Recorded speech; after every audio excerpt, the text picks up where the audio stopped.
네, 첫 번째 챕터의 강의를 시작을 하겠습니다. 제가 완전히 좀 감기가 나은 상태에서 강의를 진행을 해야 되는데요. 아직 제가 완전히 감기를 떨쳐내지를 못했습니다. 그래서 중간에 좀 약간 듣기 불편하시겠지만 기침을 할 수도 있고요.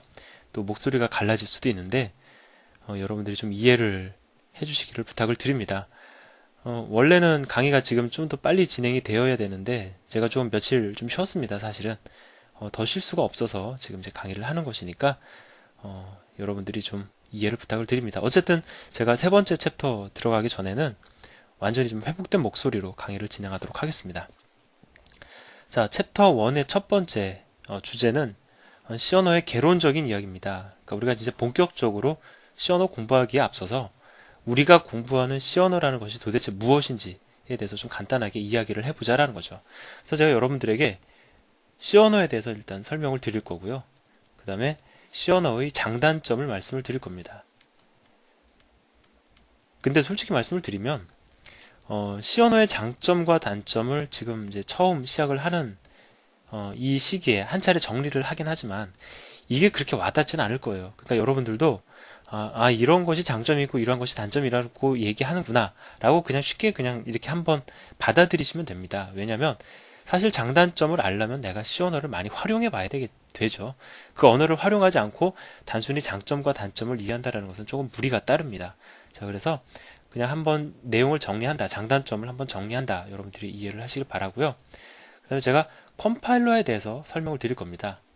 이것을 이해하는 것이 상당히 사실은 중요합니다. 그래서 저는 여러분들에게 C 언어라는 프로그래밍 랭귀지라는 개념에 대해서 그 다음에 컴파일러가 무엇인지에 대해서 초점을 맞춰서 지금부터 설명을 드리려고 합니다.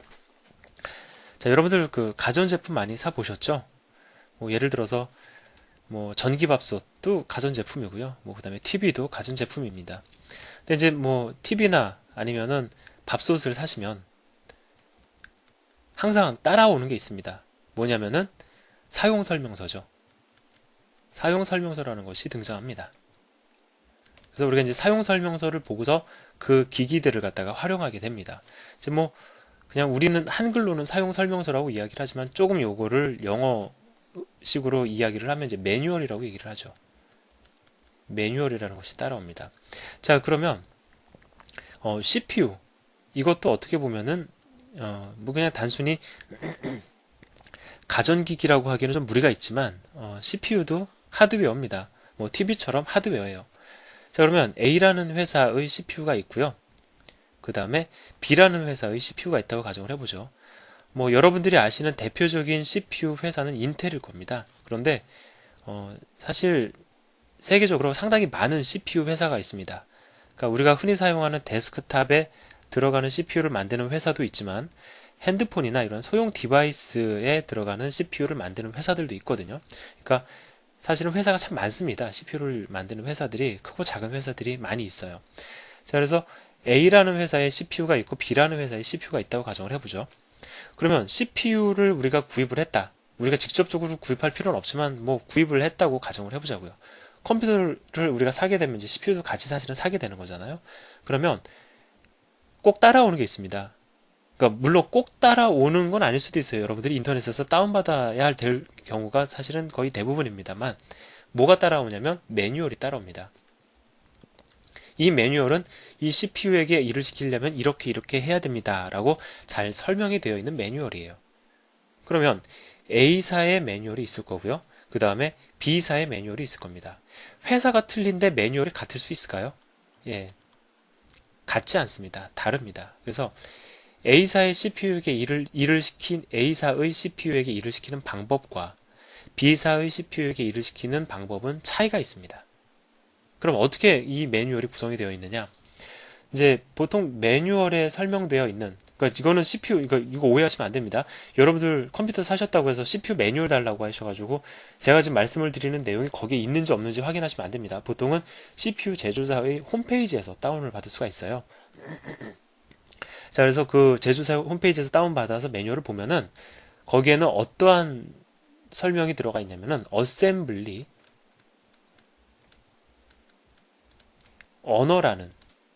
이것도 일종의 언어입니다. 프로그래밍 언어예요. 프로그램을 만들기 위한 언어입니다.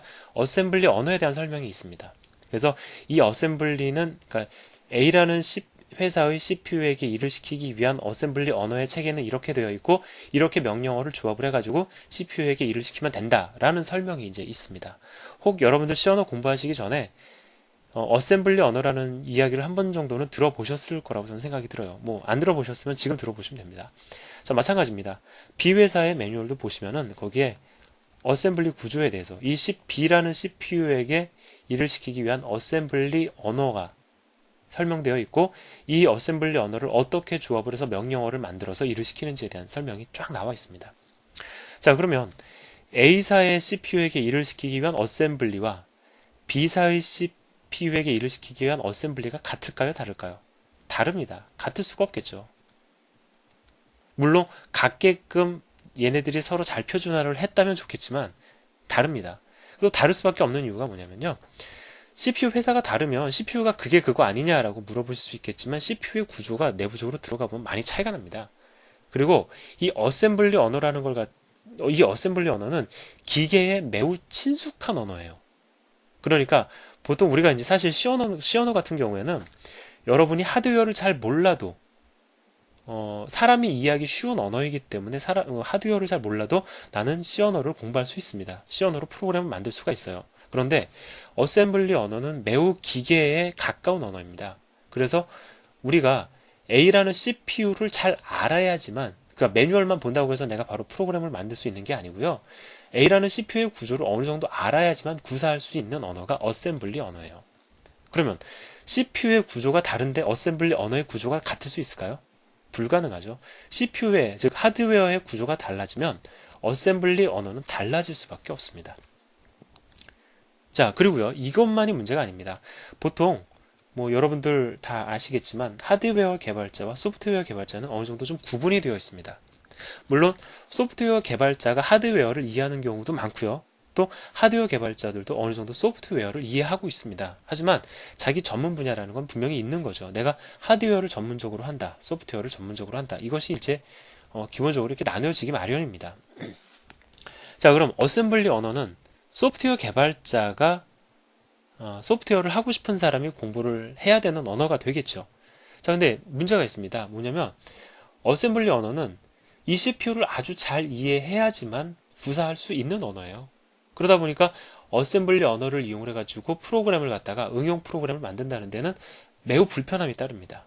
그래서 뭐 저도 들은 얘기지만 과거에는요, 실제로 하드웨어를 이해하지 않고서는 소프트웨어를 개발할 수가 없었기 때문에 소프트웨어 개발자들은 대부분 다 하드웨어 개발자들이었다라고 이야기를 하더라고요. 매우 오래전 얘기입니다. 사실은 뭐 불과 몇 년 전 얘기가 아니고요, 불과 10년 전 얘기도 아니고요, 훨씬 그 이전에 어떻게 보면 이제 CPU 모델이 초창기에 이제 등장할 때의 어떤 얘기가 될 것 같습니다.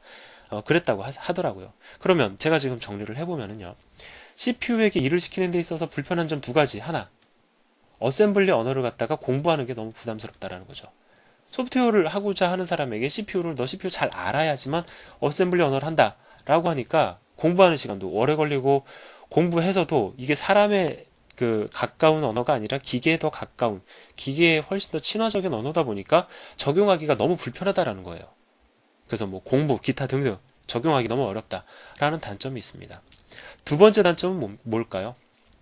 두 번째 단점은 CPU가 달라지면 소프트웨어를 재개발해야 된다는 거죠. 예를 들어서요, 어셈블리 언어 체계가 다르다고 말씀을 드렸어요. A라는 회사의 그 CPU를 기반으로 해서 여러분이 예를 들어 테트리스라는 게임을 개발을 했다고 가정을 해보죠. 그럼 이 테트리스 게임을 B 회사의 CPU 위에 동작시킬 수 있을까요?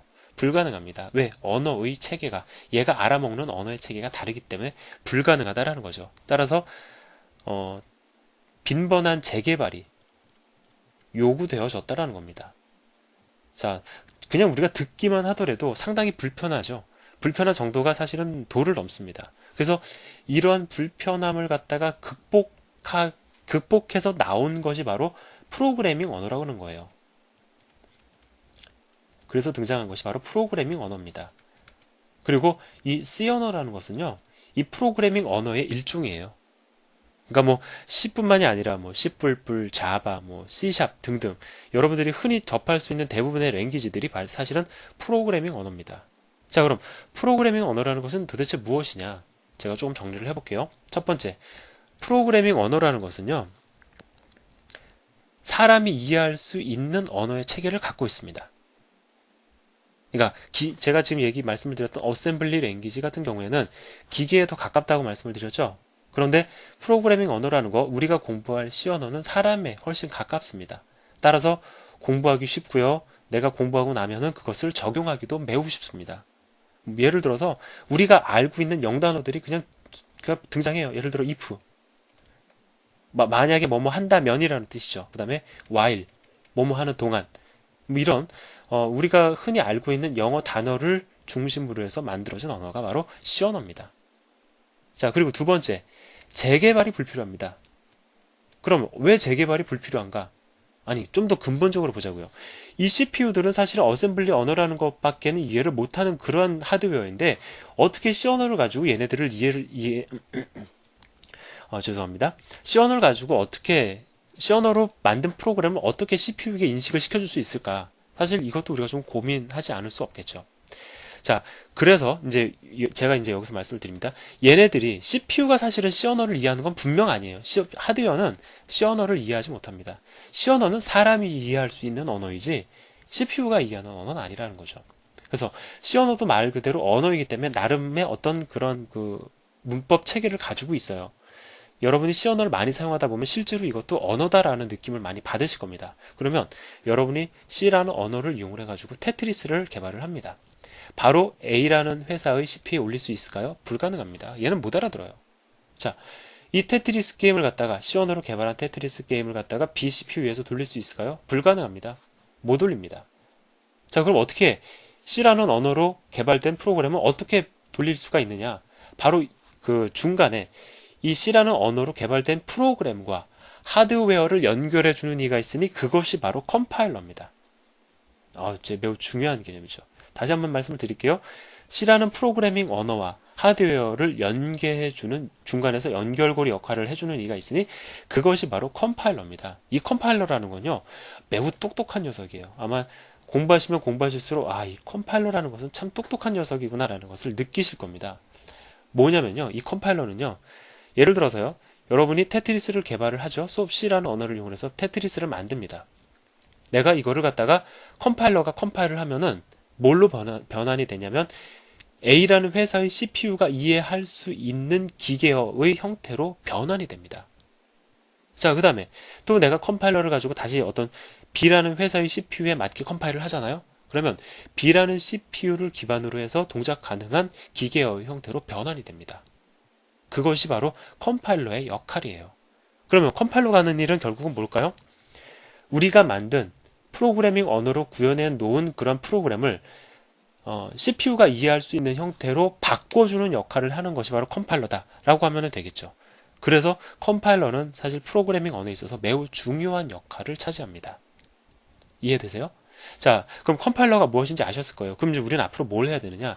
C를 공부할 겁니다. 그리고 내가 공부를 했으면 이걸 가지고 이제 뭐 10줄짜리든 5줄짜리든 어쨌든 프로그램을 만들 겁니다. 근데 이 프로그램을 바로 내가 가지고 있는 CPU 위에서 동작시키게끔 할 수 있을까요? 안 되죠.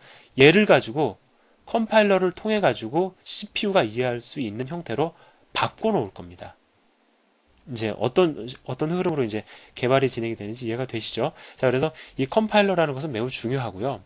실제로 어떻게 바꿔주느냐에 따라서 프로그램의 성능이 좌지우지되기도 합니다. 그래서 그런 얘기도 많이 해요. 똑똑한 컴파일러는 바꿀 때, 즉 CPU가 이해할 수 있는 형태로 그 프로그램을 바꿀 때에 성능이 좋게 바꿔주기도 하고, 조금 덜 똑똑한 컴파일러는 좋은 성능을 내지 못하는 형태로 바꾼다라고도 이야기를 합니다.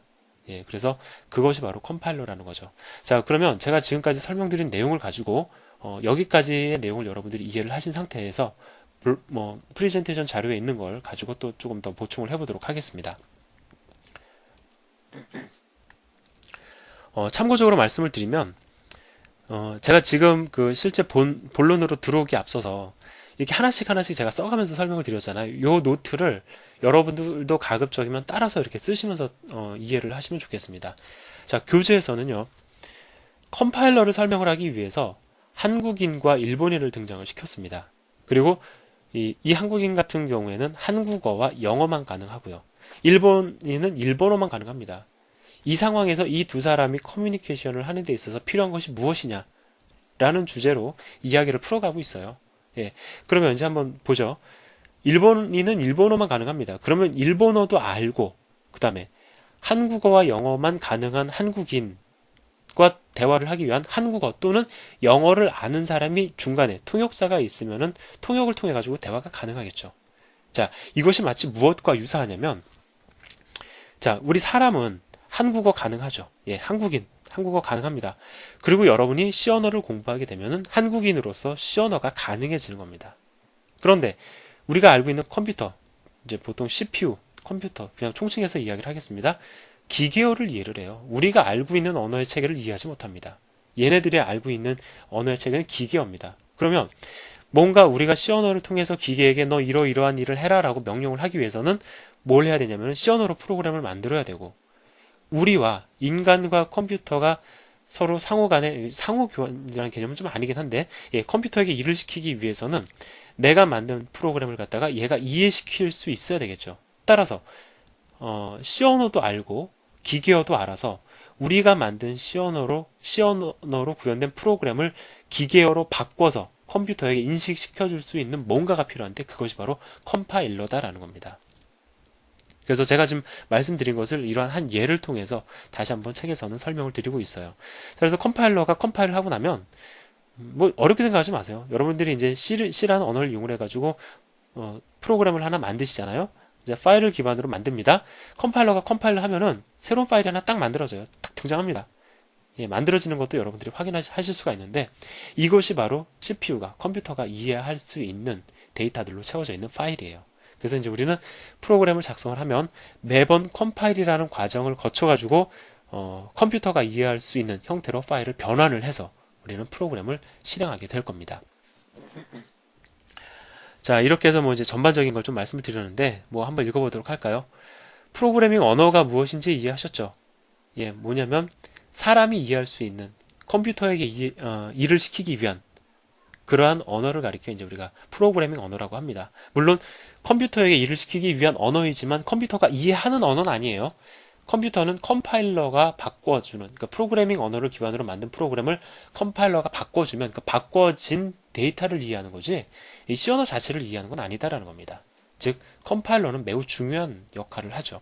그래서 기계가 이해할 수 있는 기계어로 바꿔주는 역할을 합니다. 그럼 기계어는 뭐냐? 뭐 단순하게 생각을 하시면 됩니다. 사실 이제 뭐 이런 거죠. CPU에다가 명령을 합니다. 그 명령어는 이러한 형태를 띈다. 근데 그런 데이터가 보통은 어떤 형태로 되어 있냐면은 0과 1. 그러니까 컴퓨터는 사실상 바이너리 데이터, 0과 1로 구성이 된 데이터를 가리켜 이제 바이너리 데이터다, 이진 데이터다라고 얘기를 하는데, 그 기계어 체계도 사실은 이진 데이터의 포맷을 띄고 있습니다. 왜? 얘가 이해할 수 있는 것이 0과 1밖에 없기 때문에 그렇습니다. 예, 그래서 뭐 기계어가 무엇이다. 그냥 쉽게 생각을 하세요. 0과 1로 구성이 된 기계가 이해할 수 있는 명령 체계다. 이렇게 이해하시면 됩니다. 그래서 우리가 C 언어로 공부한다는 것은 결국은 문법을 이해한다는 겁니다. 뭐 기계를 이해하는 건 절대 아니에요. 왜? 기계를 잘 몰라도, 내가 CPU를 잘 몰라도 프로그램을 만들 수 있도록 개발된 언어가 바로 C 언어이기 때문입니다. 따라서 여러분들은 앞으로 문법을 이해를 하시고 상당히 인간 친화적인 언어다라고 제가 지금 계속 강조하고 있어요. 따라서 표현 능력을 많이 향상을 시키시고, 그러기 위해서는 많이 사용을 하셔야 되고요. 그 다음에 이거는 제가 사실 처음 도입할 때 말씀을 드렸던 내용 같기도 한데, 다른 이가 구현한 코드도 많이 참조할수록 표현이 부드러워집니다. 자, 그 다음에 이제 흔히 잘 안 읽게 되는 내용들 좀 나옵니다. 교재 보면 C 언어의 역사. 솔직히 말씀을 드리면요, 역사가 그렇게 중요한 거는 아니지만 내가 C 언어를 너무 좋아하게 되면 이런 것도 궁금해지기 시작을 합니다. 71년경에 유닉스라는 운영체제 개발을 위해서 이분이, 특히 이제 두 분의 이름이 거론되기도 하지만은 사실은 이분이 주로 이제 큰 역할을 했다고 해요. 그래서 이분이 개발한 언어다라고 이제 이렇게 알려져 있지만, 난생 처음 없는 거를 갖다 처음부터 그냥 턱하니 만들어낸 게 아니고요. 1960년도를 시작으로 해서 63년도, 69년도, 70년도를 거쳐서 그 이후에 71년도에 완성된 것이 바로 C 언어입니다. 그러니까 사실은 역사와 전통이 꽤 된 언어이죠.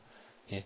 그 왜 이름이 C냐 궁금하실 수 있는데 B라는 언어였습니다. BCPL이라는 그 언어의 앞자를 따서 이것을 갖다가 이제 B 언어로 총칭을 했다가 그것이 그 다음 해에 B 다음에 ABC잖아요. 그래서 C라는 이름을 붙였다고 해요. 생각보다 단순하고 재치 있는 어떤 그 표현이 아닐 수 없습니다. 자, 그리고요, 사실 이거를 그 C라는 언어를 개발한 이유가 뭐냐면, 유닉스라는 운영체제, 뭐, 여러분 들어보셨을 겁니다. 뭐, 리눅스는 더 많이 들어보셨죠. 그래서, 뭐, 유닉스라는 운영체제의 개발을 위해서 만들어진 언어이고요. 제가 말씀을 드렸던 어떤 그 기계어, 이 기계에 친근한 언어 중에 그 매뉴얼이라고 제가 뭐 CPU를 사면 이제 매뉴얼이 들어있다고 말씀을 드렸잖아요. 그 매뉴얼에 설명되어 있는 CPU에게 일을 시키기 위한 언어를 가리켜 어셈블리 랭귀지라고 합니다. 어셈블리 언어라고 하거든요. 근데 이 어셈블리 언어를 가리켜 뭐라고 얘기를 하냐면 저급 언어라고 해요. 이거 로우라고 하니까 이제 뭐 질이 낮은 거냐? 질이 낮은 게 아니고요. 저급이라는 뜻은 뭐냐면 기계가 이해할 수 있는 기계 친화적인 언어다라는 뜻입니다. 그래서 이걸 이용을 해가지고 유닉스라는 소프트웨어를 개발하는 것이 너무나도 불편하니까 뭐 단점에 대해서 제가 말씀을 드렸죠. 적용을 해서 그 언어를 공부를 해가지고 소프트웨어를 개발하기도 힘들지만 또 CPU별로 각각 소프트웨어를 개발해야 된다라는 그런 기타 단점들 때문에 이거 도저히 불편해가지고 뭐 그 규모가 어느 정도 되는 소프트웨어를 만드는데 너무 불편하다라고 해서 만들어진 것이 바로 C 언어다라는 것입니다. 자, 그래서 이제 어셈블리라는 얘기가 잠깐 나왔는데요. 여러분들이 나중에 관심이 가신다면 어셈블리 언어의 구조를 조금 공부해 보는 것도 나쁘진 않습니다. 하지만 꼭 굳이 어셈블리를 알아야 된다라는 강압감은 여러분도 절대 가지실 필요는 없어요. 자, 그래서 C 언어가 등장한 이후부터는 유닉스를 개발하기 위해서 CPU가 달라진다고 해서 그러니까 매뉴얼이 달라진다고 해서 뭐 우리가 프로그램을 다시 구현할 필요가 없어졌다라는 것이죠. 자, 그래서 보통 이제 우리가 어셈블리, 저급 언어라고 이야기를 합니다. 예, 그건 뭐냐면 다시 기계에 매우 가까운 언어. C 언어 같은 경우에는 고급 언어라고 이야기를 합니다. 정말 얘가 고급이라서, 물론 고급인 측면도 있어요. 근데 그런 뜻이 아니라 사람에 가까운 언어이기 때문에 고급 언어라고 이야기를 합니다. 그러면 C 언어는 어느 정도 고급 언어냐? 그러니까 이렇게 이분법적으로 얘는 고급 언어, 얘는 저급 언어 이렇게 딱 나눠지지 않습니다. C 언어보다도 더 고급 언어도 있고요. 뭐 그것도 좀 나누기에 따라서 달라지긴 하지만 어쨌든 언어의 종류는 많고 어느 정도 그러니까 뭐 이거를 가리켜 얘는 고급 언어 얘는 저급 언어 이게 아니고요. 뭐 이쪽이 로우면 이쪽이 하이다라고 하면 대략 이쯤이다 뭐 대략 이쯤이다 대략 이쯤이다 이렇게 나누어서 이야기할 수 있습니다. 그래서 지금 그 어셈블리 언어도 저급 언어다라고 했지만 이것도 사람이 사용하기 위한 그러한 명령 체계이기 때문에 완전한 로우 레벨은 아니에요. 어느 정도 사람이 이해할 수 있는 그러한 언어의 체계를 갖추긴 했습니다. 하지만 CPU 의존적인 코드가 많이 들어가기 때문에 일반적인 사람이 이해하기엔 조금 불편한 언어이다라는 것이죠. 그래서 C 언어도 아주 최상위의 하이 레벨 랭귀지는 아닙니다. 예, 어느 정도 그 상위 쪽에 가깝긴 하지만 최상위는 아니다라는 것도 여러분들이 좀 기억을 해두시면 좋겠습니다. 그래서 그러면은 좀 뭐 더 하위 레벨의 랭귀지로 공부하는 게 낫지 않느냐? 그렇진 않습니다. 고급 언어이면서 C 언어를 보통 뭐라고 얘기를 하냐면 저급 언어의 성향도 좀 갖고 있다고 이야기를 하거든요. 그건 무슨 뜻이냐면은 저급 언어의 성향을 갖고 있다는 건 뭐냐면 C 언어를 이용을 하면 여러분이 메모리에 직접 접근이 가능합니다. 메모리 접근이 가능해요. 그래서 그것은 장점으로 사실은 더 많이 인식이 되고 있습니다. 내가 할 수 있는 일이 더 많아진다는 거죠. 그러니까 아주 하위 레벨의 언어가 할 수 없는 일도 C 언어는 할 수 있다. 또 로우 레벨 랭귀지만이 할 수 있는 일도 일부는 C 언어가 할 수 있고 하위 레벨의 어떤 언어가 할 수 있는 일들도 할 수 있다는 거죠. 그러니까 두 가지 성향을 다 가지고 있기 때문에 그러면서 고급 언어에 더 가깝기 때문에 많은 일을 할 수 있고 많은 사람들이 공부해서 활용할 수 있는 언어다라고 알려져 있다는 것이죠. 어떻습니까? 제가 쫙 설명드려서 뭐 들어보시긴 하셨지만 역시 뭐 이런 역사와 특징 좀 지루한 감이 없지 않아 있죠. 자, 장점. 사실 그냥 제 솔직한 심정으로는 자, 공부하면서 한번 느껴봅시다 이러고 넘어갈 수 있는데 넘어가고 싶은데 예, 어쨌든 좀 짧게나마 말씀을 드리겠습니다. 익숙해질 수 있습니다. 쉽게. 조금만 공부하시면, 제가 강의를 예를 들어 30시간 동안 했다라고 하면은요, 여러분들이 여기다 곱하기 3 해가지고, 강의 1시간 들으시고, 2시간 복습하시고, 이렇게 하시면은 쉽게 익숙해질 수 있습니다. 그 다음에, 이식성이 좋다. 이건 무슨 뜻이냐면은, 한번 개발되고 나면, 컴파일러가 A라는 회사의 CPU를 기반으로 컴파일을 해주면, A라는 CPU 기반에서 돌고요. B라는 회사의 CPU를 기반으로 컴파일을 해주면 B라는 CPU를 기반으로 돈다라는 것을 말씀을 드렸죠. CPU별로 이식하기가 매우 좋다. 컴파일러의 도움을 통해서. 자, 따라서 여러분들은 이식성이 좋다라는 얘기가 나왔을 때에 사실 지금은 그 이식성이 좋다라는 표현이 조금은 약간은 좀 퇴색된 감이 없지 않아 있습니다. 왜냐하면 C 언어보다도 훨씬 더 이식성이 좋은 언어들이 많이 있거든요. 그렇기 때문에 이식성을 얘기하기는 좀 어려운데 여기서 얘기하는 이식성은 여러분들이 컴파일러를 갖다 이해하는 데 있어서 매우 도움이 됩니다. 그래서 컴파일러가 알아서 그 A라는 CPU에 동작하도록 B라는 CPU에 동작하도록 바꿔주기 때문에 이식성이 좋은 거다라는 정도로만 이해를 하시면 좋을 것 같고요. 그 다음에 이건 일반적으로 사람들이 많이 하는 얘기고 일반적인 인식입니다. 뭐냐면 C 언어로 구현된 프로그램이 가장 좋은 성능을 보인다라고 얘기를 해요. 예를 들어 자바라든가 그다음에 여러분들이 나중에 C++, 자바, C샵과 같은 객체지향 언어로 공부를 하실 텐데 이러한 객체지향 언어 그리고 보다 하위 레벨의 어떤 스크립트 언어들보다는 훨씬 좋은 성능을 보인다라고 이야기를 합니다. 불필요한 코드를 내가 굳이 넣지 않고도 속도를 저하시키는 요소를 최소화할 수 있기 때문에 좋은 성능을 보인다라고 해요. 하지만 만드는 사람에 따라서 누가 이 언어를 쓰느냐에 따라서 아주 좋은 성능을 보일 수도 있지만 오히려 이러한 객체지향 언어보다 덜 좋은 성능을 보일 수도 있습니다. 따라서 일반적으로는 좋은 성능을 보이지만 프로그래머가 잘못 구현하면 오히려 더 나쁜 성능을 보이는 프로그램을 만들 수도 있다라는 정도로 알고 계시면 좋겠습니다. 예, 아무튼 장점은 앞으로 공부해 나가면서 하나씩 우리가 좀 더 구체적으로 기회가 되면 얘기를 하자고요. 자, 이렇게 해서 첫 번째 챕터의 첫 번째 강의를 완료하도록 하겠습니다. 감사합니다.